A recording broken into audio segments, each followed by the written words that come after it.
According to research, about 65% of the global workforce are actually underpaid, and that is simply because of one thing: the rising cost of living and then the marginal increments in salaries and wages. And so if you actually find yourself as part of the 60% of people constantly living paycheck to paycheck, then this video is for you, because in this video I'll be sharing the tips on how you can actually negotiate your pay rise and then actually secure it. And so if you're new here, my name is Nana. I hold a master's degree in business finance, and on this channel we discuss everything personal finance and personal development.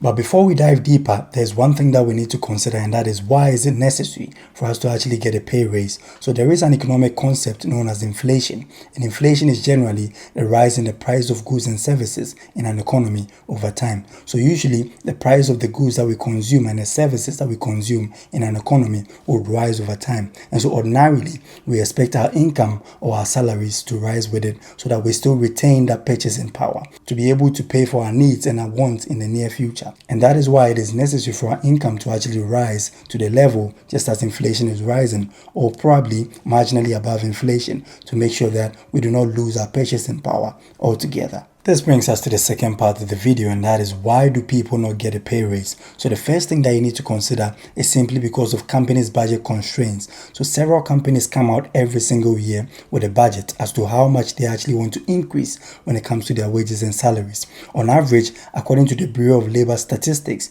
companies actually budget anywhere between 3 and then 4% per annum. So on average, every single company out there in the economy actually anticipates that they would actually increase our salaries and our wages between 3 and 4%. But the truth is that is not enough, simply because of inflation. Inflation is hovering anywhere between 4 and 4.3% on average. So that simply means that we are still losing that purchasing power. And that is why most people do not actually get that pay raise, because if a company is actually budgeting between 3 and 4%, then it becomes very difficult for you to actually exceed that budgetary allocation that they are making for the year. This brings us to the second reason why people do not get pay raises, and that is simply because of inflation versus market pay. So what companies actually do is that they benchmark your wages and your salaries against the industrial average or the industrial wage within your industry, and not against inflation. So what that simply means, broken down, is that they do not really give an F about what is happening in the economy. As opposed to that, they compare your wages to your peers in the same industry. So for instance, if you're a business analyst and then there are several other business analysts out there, they look at what your peers are actually earning, and then they compare your wage or they compare your salary to them and base their decision to either increase your pay or not on that. And so they do not actually look to what is happening in the economy, like, the rising cost of living and all of that. So in a nutshell, companies at this point do not really give an F. As long as they are paying you enough to actually get things done, they don't really care.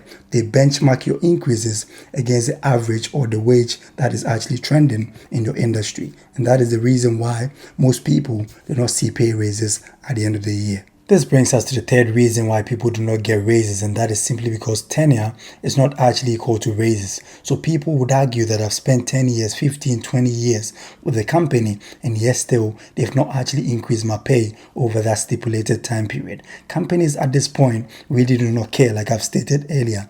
As long as they're paying you enough to actually get your job done, they really do not care. And that is why it is necessary for you to actually learn that negotiation skills in order to make sure that you're getting paid enough when it comes to your salaries and your wages. This brings us to the fourth reason why people do not see a pay raise, and that is simply because of performance evaluation. So several people out there do not meet their KPIs or their key performance indicators, or simply put, you're not performing in the company, and that is why they are not willing in any way to pay you more.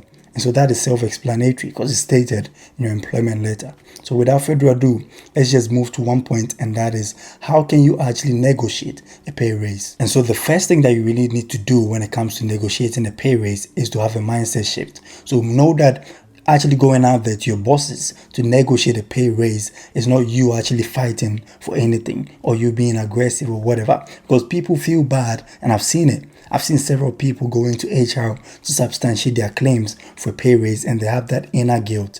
That is something that you've worked for anyways, and you have the evidence that you're subsequently going to actually produce to them in order to back your claims that you really deserve a pay raise. So the first thing that you need to do is to actually do away with that thinking pattern that you're actually going to ask for something that is way beyond reach or something because you've worked for it. So try as much as possible at this point not to think that you're going to burden the company or you're going to ask for too much and all of that. You need to try and then convince yourself and know that if you've truly worked so hard to add value to the company, then the pay raise is a necessity. This brings us to the second and one of the most important things that you need to do, and that is to do your homework. So one of the key things that you need to consider is to go to platforms like Glassdoor or LinkedIn Salary and then try as much as possible to gather as much information as you can, because when you get there to your bosses, you're not going out there to negotiate based on emotions. You're going out there to negotiate based on the industrial average or the salaries and the wages that people of your level are actually receiving. And so the best thing that you can do is to do a little bit of research, and that can actually be done on Glassdoor or LinkedIn Salary, so that when you get there, you're not actually going to fumble. So for instance, when they ask you how much you really want to get paid, you don't even know, you don't have any idea, yet you're sitting in front of them asking for a pay raise. Try as much as possible to research a little bit, and then if there is anything that you might actually be doing that is over and above what your peers are doing and yet you're not getting paid for it, that is the time for you to actually highlight it and then justify your claims before them. This brings us to the third point, and that is to highlight your value. So don't just go to your bosses and then tell them I need a pay raise because of so and so, or base whatever claims that you have on emotional things. What you have to do is to try as much as possible and then highlight your achievements and any value that you've actually added to the company since you joined. So for instance, if you're a salesperson, you can actually go to the company and then tell them how many cold calls you've done and how many of those have actually resulted in businesses, and how you've increased efficiency and you've actually contributed in one way or the other to customer brand positioning and all of that. These are things that you can actually go to them with, because you don't really want to go there and then, pardon my language, but look like a fool. So try as much as possible and then highlight whatever projects that you've worked on, whatever successes and achievements that you've actually had over the years, and that actually helps to actually substantiate your claims of a pay raise before your bosses. This brings us to the fourth step, and that is timing is everything. So what you have to know is that you need to know the condition, financial condition that a company is in currently before subsequently going on there to table your claim of a pay raise. And that is simply because the moment companies are financially restrained, or they have so many constraints financially, or their profits are tight, the first thing that they really want to do is to actually downsize. And downsizing actually comes with you having to lay off several people. So the first person that comes with a pay raise or a claim to actually get a pay raise is likely going to be severed, and so they would hand you a severance package instead and then let you go, simply because you really want to demand more and the company cannot actually sustain itself with you by paying your salaries and your wages.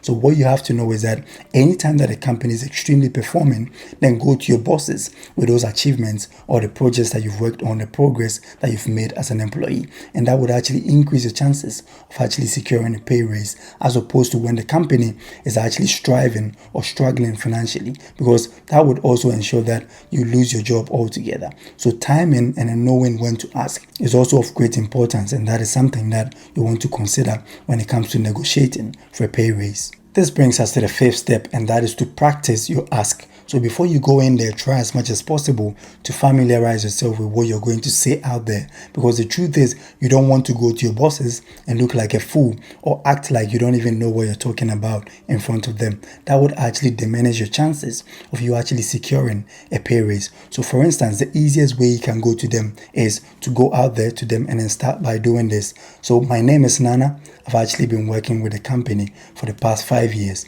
and I must admit that that is one of the greatest things that has ever happened to me in life, because I've actually made so much progress in my career, and I believe that with the resources at my disposal, I wouldn't have been able to actually achieve anything that I've achieved had it not been for the assistance of the team and of course the company's assets at my disposal. And so at this point, I've worked on projects A, B, C, D, and I've increased the company's overall efficiency by 15%, thereby saving the company about $1 million or something, a figure that would actually move them. And so if you go to them with these things, they know that you're actually appreciating whatever has actually been given to you by the company and the opportunity, and also you're actually highlighting your value in that you really deserve what you're asking for. So you're not going to them with emotions or anything that may likely actually derail your chances or your ability to secure a pay raise. So start by being polite and being appreciative, and then subsequently highlight your achievements or anything that you've done over the years. And so this is how you can conclude: in light of all these achievements and the progress that I've made in my career, and of course the value that I've added to the company, I humbly ask that at least 7% pay raise is actually added to the current salary that I have. And so if you have any concerns, kindly let me know. And if there's anything else that you may actually want me to shed more light on,